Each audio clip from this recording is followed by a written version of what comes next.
Hi, my name is Rebecca Bryan, and I am the relatively new Executive Director of the Office of Resilience for the state of New Jersey.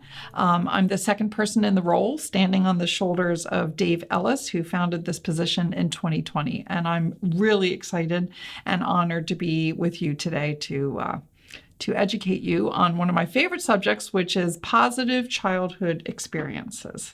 So I'm sure that many of those who are listening to this have heard about adverse childhood experiences. There's been research that's been out since the late 90s and built upon, repeated over the past 2 decades, looking at adversity in childhood and its impacts on health and well-being across the lifespan. And we know that adverse childhood experiences contribute to most of the leading causes of death in the United States, and not just, a lot of times you think it might be mental or psychological issues, but it's actually physical. When children experience a lot of adversity, it actually gets under their skin and starts to shift their biology. And so people have been out there, trauma-informed experts have been out there talking about this for the past 20 some years. And it's really changed things. It's driven science. We know so much more than we did back in the late 90s. And yet there's been this piece that's felt like it was missing. A lot of times I've found that when I've been lecturing on these over the years, I may say, I may give a lecture on adverse childhood experiences and people say, that's great. Well, what do you do about it? The other thing I've noticed a lot is that when people hear about adverse childhood experiences, they may say something like, okay, I have a pretty high ACE score, ACE standing for adverse childhood experiences, and yet I kind of got through life. What's going on, right? And so it was my great joy to see research come out in 2018, 2019 on what's called positive childhood experiences. And there have been a number of articles and a number of different researchers. They've been called different things, like they've been called anti-ACEs. But the researcher that's leading the pack in my mind is a woman named Dr. Christina Bethel out of Johns Hopkins University. And she has published pretty extensively about positive childhood experiences. And so I'm going to lean into her research today to share this with you. But I'd like to set the stage. Why do we need to recognize and focus on positive childhood experiences? Well, we know now that over 1 in 5 children between the ages of 3 to 17 have mental, emotional, and behavioral conditions. And this research that I'm quoting right now was published in 2022, so it is post-pandemic. And of those kids that have these mental, emotional, and behavioral conditions, health conditions, 67% of them experience multiple relational health risks and or social health risks. And so their relationships are not necessarily stable, and their social situation, think social determinants of health, are not of the best quality. Across all levels of social or relational health risks, those same children who have mental, emotional, and behavioral health conditions who experience greater family resilience and parent-child connection get through it better. They have more resilience themselves because of their family resilience and their connection with their parents. They demonstrate more self-regulation in school, and that means that translates to better success in schools. That's really important to understand. The other thing is great. A bunch of these kids, like 1 in 5 children, are struggling with mental, emotional, and behavioral health conditions. What about the kids that aren't? The other 4 out of 5. Another study that Bethel did looked at how are children flourishing in the United States. Now, this was done pre-pandemic, and it was interesting. She looked at 3 different items. She looked at, are children interested and curious in learning new things? Are they able to persist in completing tasks? And do they have the capacity to regulate their emotions? And what she found was that across the United States, only about 40% of children are flourishing. And again, that's a United States data. That's not New Jersey specific, but that's not not thrilling to hear, right? And this flourishing increased in a graded fashion, again, with increased levels of family resilience and connection. And so, again, that idea that if the family is resilient, if the child has connection with their parents, then they are more likely to be resilient themselves and able to self-regulate and do better, not only in school, but in community as well. One more slide, one more thing I would like to talk about to set the stage is this idea of toxic stress. We know that good stress, there's positive stress. Stress is very necessary. It teaches us things. Matter of fact, if we are protected from all stress, we tend to go crazy. So we do need stress. And I don't like that American society makes all stress sound bad, because it's not. But so positive stress. And then there's tolerable stress, inevitable, right? Suffering happens in life. And what gets us through it is having family that supports us, enough food, a house over our heads, a roof over our heads, and a health insurance and a car to get to the doctor's office, things like that. That's great. And then there's toxic stress. And toxic stress is stress that overwhelms the coping mechanisms and, again, gets underneath your skin and really shifts our bodies so that our normally adaptive responses to stress become maladaptive, and they no longer serve us well. Well, in our country, toxic stress is inequitably distributed, meaning that it's not fairly shared across all populations in our communities. And in fact, we know that children who grow up with brown or black skin, who identify as LGBTQ, grow up in poverty, whether concentrated urban poverty or rural poverty, they're more likely to experience this toxic stress. And so there's this wonderful graphic that I know is going to be shared here that's called the toxic stress schema. And basically what it shows is that during the pandemic, everybody got exposed to a lot of awfulness, right? We were all isolated. We were afraid. Our lives were suddenly very uncertain. But those in our society who were very advantaged, meaning they had really good, stable jobs, they had insurance all the way through, they never worried about food, they never worried about losing their homes, they had a lot of protective factors in place that protected the children they're raising from a lot of the awfulness of the pandemic. Not to say those kids didn't suffer too, they certainly did. And that's a whole nother talk, that the pandemic is an adverse childhood experience itself. However, those families that maybe had been stable pre-pandemic, but now they lost their jobs, they were food insecure. Think of all those lines of cars that were, seeking boxes of food, and all those people looking stunned like, I never had to do this before in my life, but here I am. The protective factors for the children in those families became porous, became less effective. And I think it connected to the amount of stress that the families were experiencing. Because when a parent is super stressed out, they don't necessarily have the emotional energy or the presence, the wherewithal to be present to the child, right? Or maybe the families were struggling with having, frontline workers in the family. So how do you separate from them? And how do you protect yourself, or how do you pay attention to your child when you have to work from home?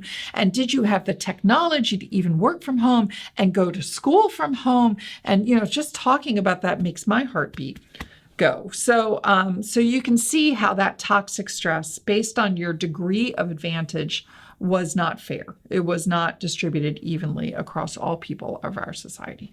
So with all that background set, let's look at this idea of positive childhood experiences. Now, positive childhood experiences are protective and compensatory encounters, that means, connections, that increase resilience and actually shield against the risk of mental and physical illness right through adulthood.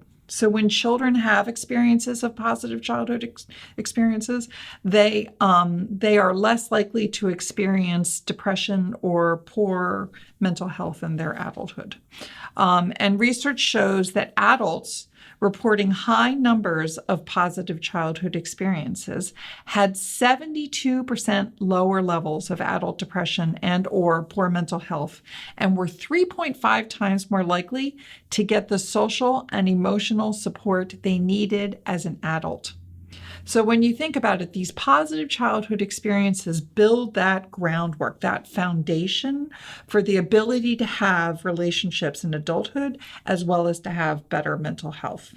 And what I'd like you to do now is take you through them so that we can understand them better. It's important to understand that positive childhood experiences are something that the child actually feels. It is an embodied experience. And I can't express that point enough.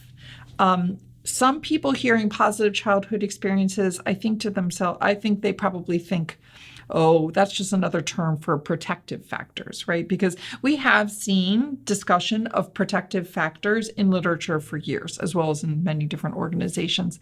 But while protective factors are important, like the child feeling safe, the child having a parent who loves them, things like that, it doesn't necessarily translate to the child actually feeling or embodying the experience of this positivity. And so that's something that I'm going to keep reiterating as we look at these different childhood experiences. So just to go through them, there are 7, but the first one I'd like to talk about is the idea of feeling like you can share your feelings with your family.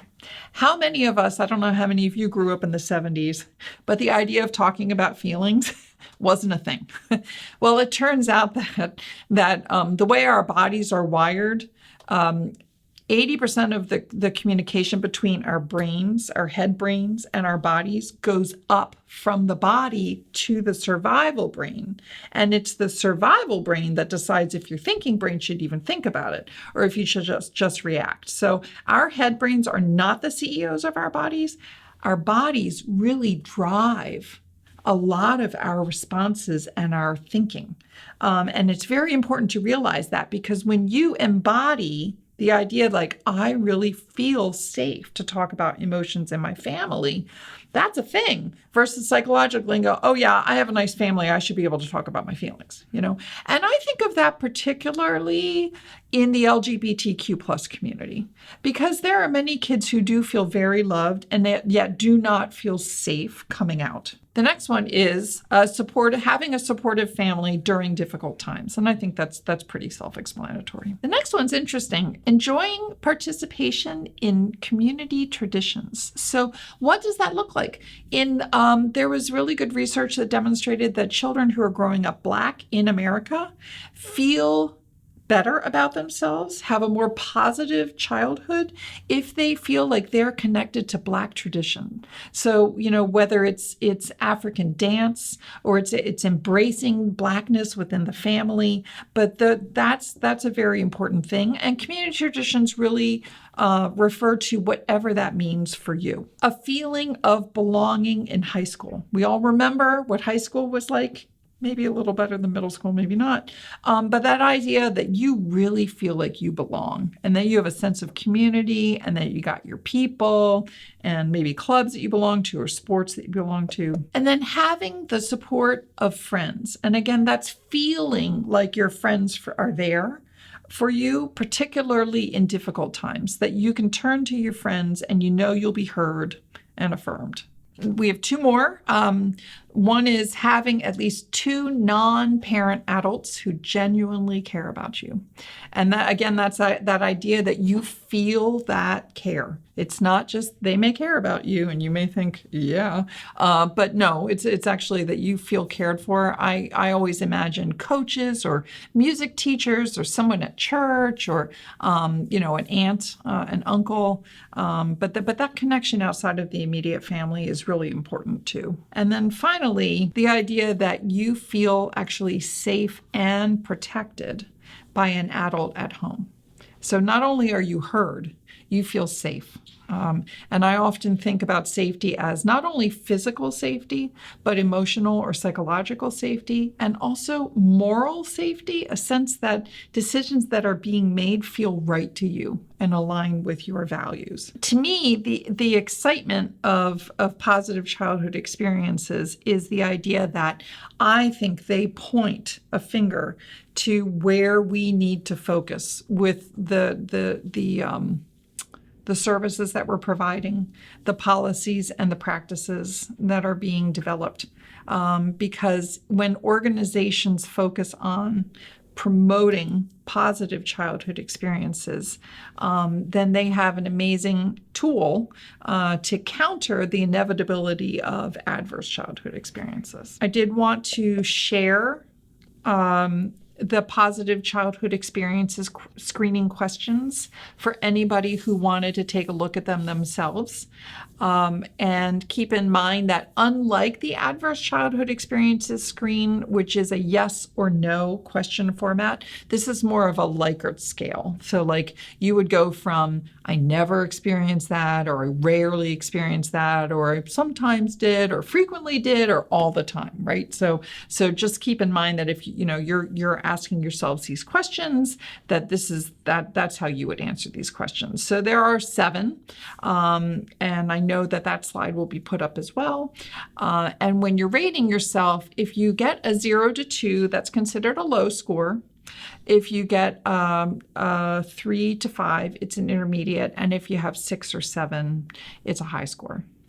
The really, really cool thing I also love about positive childhood experiences is that if you have high positive childhood experiences, so you score 6 or 7 out of this on this screen, and you have adverse childhood experiences in your life as well, they have an undoing effect on the risks caused by ACEs. So if you have an ACE score of 4 or less, and you have a high positive childhood experiences score, you kind of think about it, you can wipe the slate clean, which is pretty amazing. And then if you have a high ACE score, like say 8 or 9, something like that, and you still have these high positive childhood experiences, it still decreases the risk of physical and mental health issues in adulthood.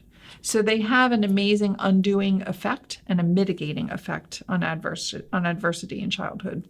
And so I think that positive childhood experiences bring a lot of hope into our community. Just to draw this all together, across the sectors of healthcare, education, and human services, evidence-based programs and policies to increase family resilience and connection could help children in the United States to flourish, even as society addresses remediable causes of childhood adversity. We now know the centrality of supporting safe and stable, nurturing relationships and connection between parents and children.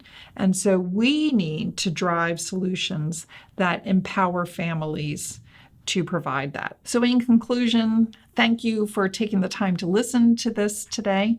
I hope that you will look us up.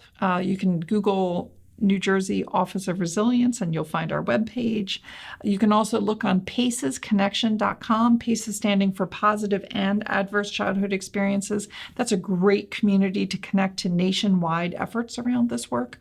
But you can look specifically for our Office of Resilience page, which is called New Jersey Resilience Coalition Community. And we will be putting out all sorts of references and tools, things that you can really use so that we can translate this science into action.